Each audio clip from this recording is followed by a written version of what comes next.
I've always been one to enjoy solitary walks. There's something serene about the quiet of the night, the way the darkness blankets the world, and the only sound is the soft crunch of gravel beneath my feet. But tonight, that tranquility was shattered, replaced by an overwhelming sense of dread that seemed to seep into my bones with every step I took. It started innocently enough. I had finished a late shift at work and decided to take my usual route home through the park. The moon hung low in the sky, casting eerie shadows across the deserted paths. As I walked, I couldn't shake the feeling that I was being watched, that unseen eyes followed my every move from the darkness beyond. I quickened my pace, my heart pounding in my chest, but no matter how fast I walked, the feeling of unease only grew stronger. It was as if the very air around me was alive with a malevolent energy, swirling and coiling like a serpent, ready to strike. I tried to brush it off as my imagination running wild, but then I heard it, the sound of footsteps echoing in the darkness, matching my own with an unsettling precision. I stopped dead in my tracks, straining to listen, but the footsteps ceased as abruptly as they had begun. I laughed nervously, chalking it up to my overactive imagination. But deep down, I knew something wasn't right. I couldn't shake the feeling of being watched, of being hunted. I picked up my pace again, eager to reach the safety of home. But with every passing moment, the feeling of dread only intensified. The park seemed to stretch on endlessly, the trees looming like twisted sentinels in the darkness. And then I saw it, a figure standing at the edge of the path, shrouded in shadow. My blood ran cold as ice as I watched it step forward into the dim moonlight, revealing a face twisted into a grotesque mask of malice. I turned and ran, my footsteps echoing in the silent night. But no matter how fast I ran, the figure was always there, just out of reach, its malevolent presence closing in on me with each passing moment. I stumbled and fell, my breath coming in ragged gasps as I struggled to regain my footing. But when I looked up, the figure was gone, vanished into the darkness, like a phantom in the night. I knew then that I was not alone, that something sinister lurked in the shadows, waiting to claim me as its next victim. I scrambled to my feet and ran, heedless of the path ahead, driven by fear and desperation. But no matter how far I ran, the darkness followed, swallowing me whole until there was nothing left but the echoing sound of my own screams. And then, just when I thought I could run no further, I saw it, the faint glow of streetlights ahead, a beacon of hope in the endless sea of darkness. With one final burst of strength, I sprinted towards the light, my heart pounding in my chest as I prayed for salvation. And as I emerged from the park, gasping for breath and covered in sweat, I knew that I had escaped the darkness, for now.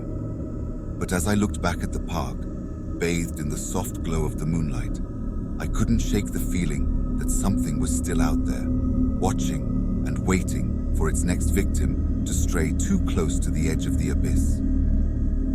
Ever since we moved into the old Victorian house on Willow Street, something felt off.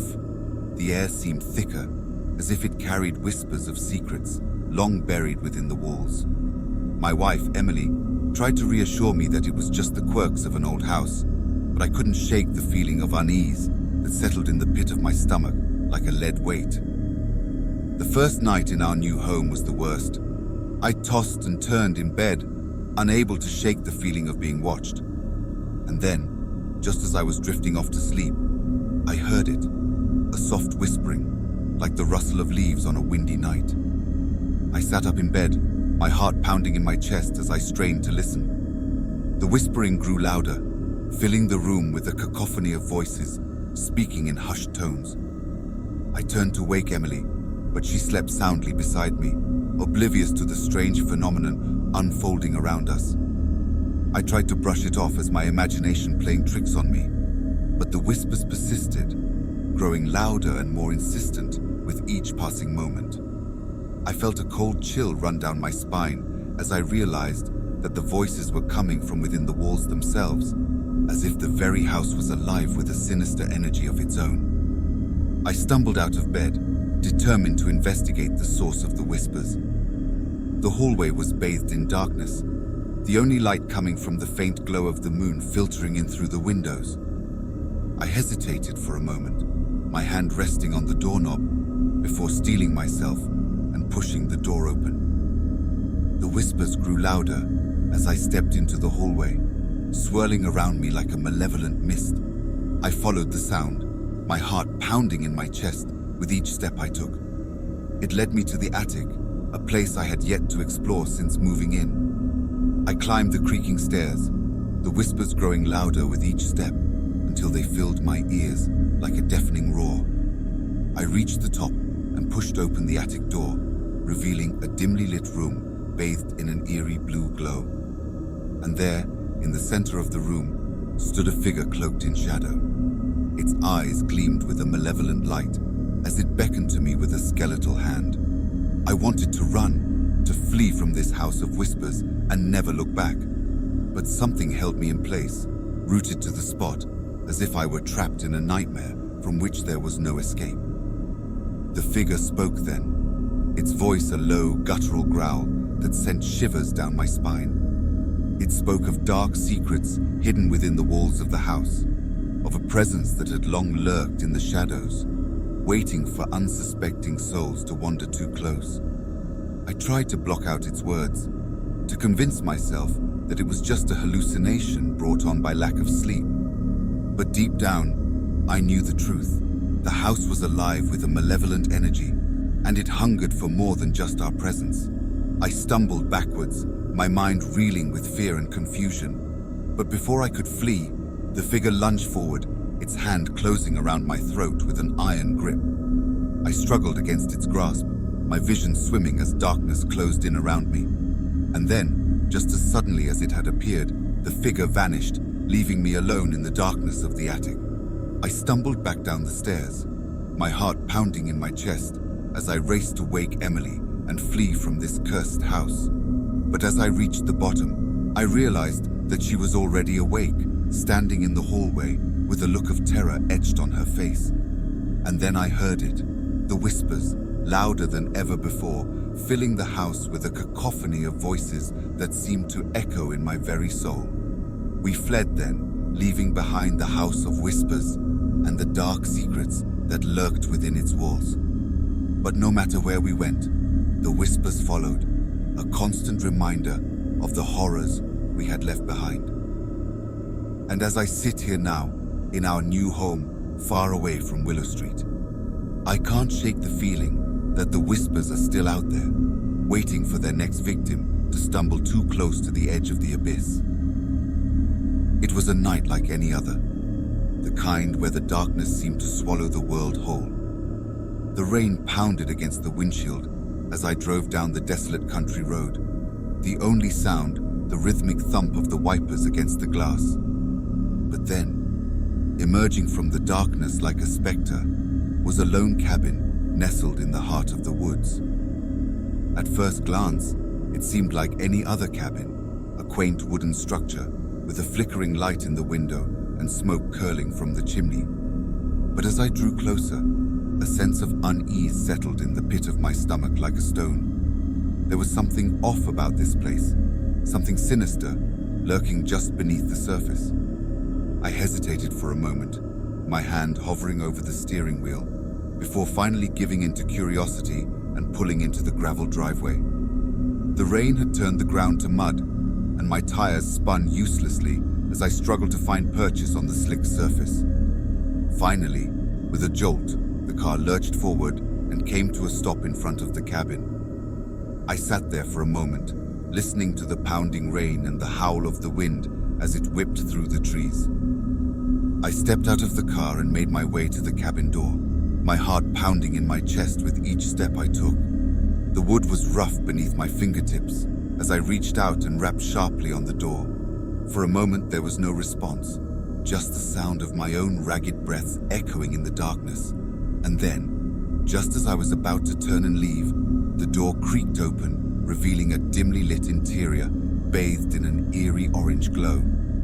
I hesitated for a moment, my hand resting on the doorknob, before finally stepping inside. The air was heavy with the smell of damp wood and mildew, and I shivered as a cold draft swept through the room. The cabin was small and sparsely furnished, with a worn couch and a rickety table in the center of the room. A fire crackled in the fireplace, casting long shadows on the walls that seemed to dance and twist in the flickering light. I called out, but there was no response, just the sound of my own voice echoing in the empty room. I tried to shake off the feeling of unease that settled over me like a heavy blanket, but it clung to me like a shadow, impossible to escape. I made my way further into the cabin, my footsteps echoing on the wooden floorboards. The walls seemed to close in around me, the air growing thicker with each passing moment. And then, just as I reached the back of the cabin, I saw it. A trapdoor set into the floor, its hinges rusty with age. I hesitated for a moment, my hand hovering over the latch, before finally giving in to curiosity and pulling it open. The trapdoor creaked loudly as it swung open, revealing a dark staircase leading down into the depths below. A cold draft wafted up from the darkness, carrying with it a smell so foul it made my stomach churn. I hesitated for a moment, my heart pounding in my chest as I peered into the darkness below. But then, driven by a morbid curiosity I couldn't explain, I began to descend the stairs. The air grew colder with each step I took, the darkness pressing in around me like a suffocating shroud. I could hear the faint sound of dripping water echoing in the distance, like the slow, steady beat of a funeral drum. And then, just as I reached the bottom of the stairs, I saw it, the source of the foul smell that had assaulted my senses. It was a small chamber, barely larger than a closet, filled with decaying bodies, stacked haphazardly on the floor. I stumbled backwards, my breath coming in ragged gasps as I struggled to comprehend what I was seeing. The bodies were twisted and contorted, their faces frozen in expressions of terror and pain. And then, as if in a daze, I heard the sound of footsteps behind me, slow and deliberate. I turned, my heart pounding in my chest, and saw a figure standing in the darkness, its features obscured by the shadows. I wanted to run, to flee from this house of horrors and never look back. But something held me in place, rooted to the spot, as if I were trapped in a nightmare from which there was no escape.